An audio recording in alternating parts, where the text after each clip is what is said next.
What is your digital footprint? What have you been leaving behind as you navigate social media sites? Just like as you're stepping in wet sand, you leave an imprint behind. Is your imprint visible for everyone to see? I'm Mrs. Holmes and I'll be your expert in this video. There are many forms of social media that we use to communicate with each other. Remember, these are great ways to stay in touch with friends and family.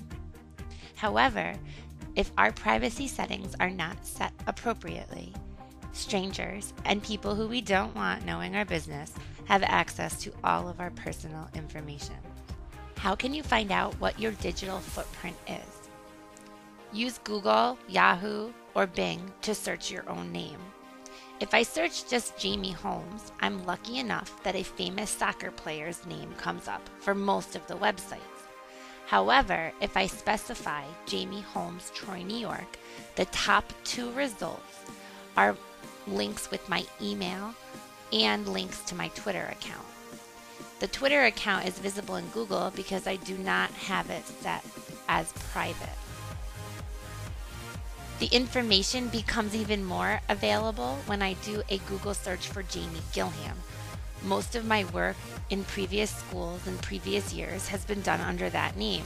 So there's documents that I have no control over that are visible on the internet. If any creepy person wanted to find out what school I worked at or get my email address, all I had to do was Google my name. So what can I do about my digital footprint? There are some things I have no control over, things that the school district links to with my email address. However, when I Google myself, you'll notice that there is no linking to Facebook or Instagram. There is a link to Twitter because, as I've said to some of the classes, I use it strictly for work, and I want you to follow me on Twitter, @Holmes in the LMC. There are a couple really important things to change in your privacy setting on Facebook. Go into your account settings and on privacy. Who can look you up by your name? I have it set as friends of friends. That way some people can find me, however random people cannot. The other thing you really need to be careful of is how the search engines are linking to your timeline. Make sure it is turned off. This will make it impossible for search engines to link to your timeline on Facebook. Another really important place to check your privacy settings is on each and every one of your albums. Facebook has actually made it more complicated to stay super private. However, if you go into your album settings, as I have done in this picture, you can click on each of your albums and see who you want to view the album. I've told some classes that there are some albums that I have that are completely private and only I can view them. Facebook's a really cool new way to store my photos. However, there are some that I want to share with just my friends. Are any of my photos going to be available to the public? I hope not. Let's talk about Instagram.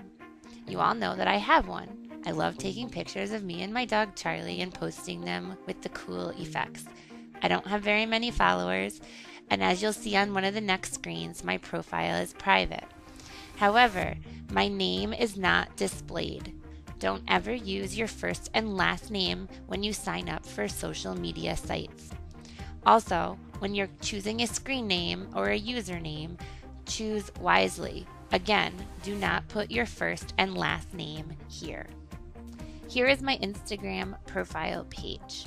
Notice the red circle in the top right corner. That's where I need to access my privacy settings from my digital device like my phone or my tablet. Once into your Instagram settings, go to Photo Privacy.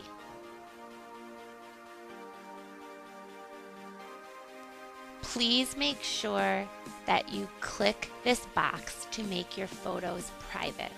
It does not mean that your followers cannot see them.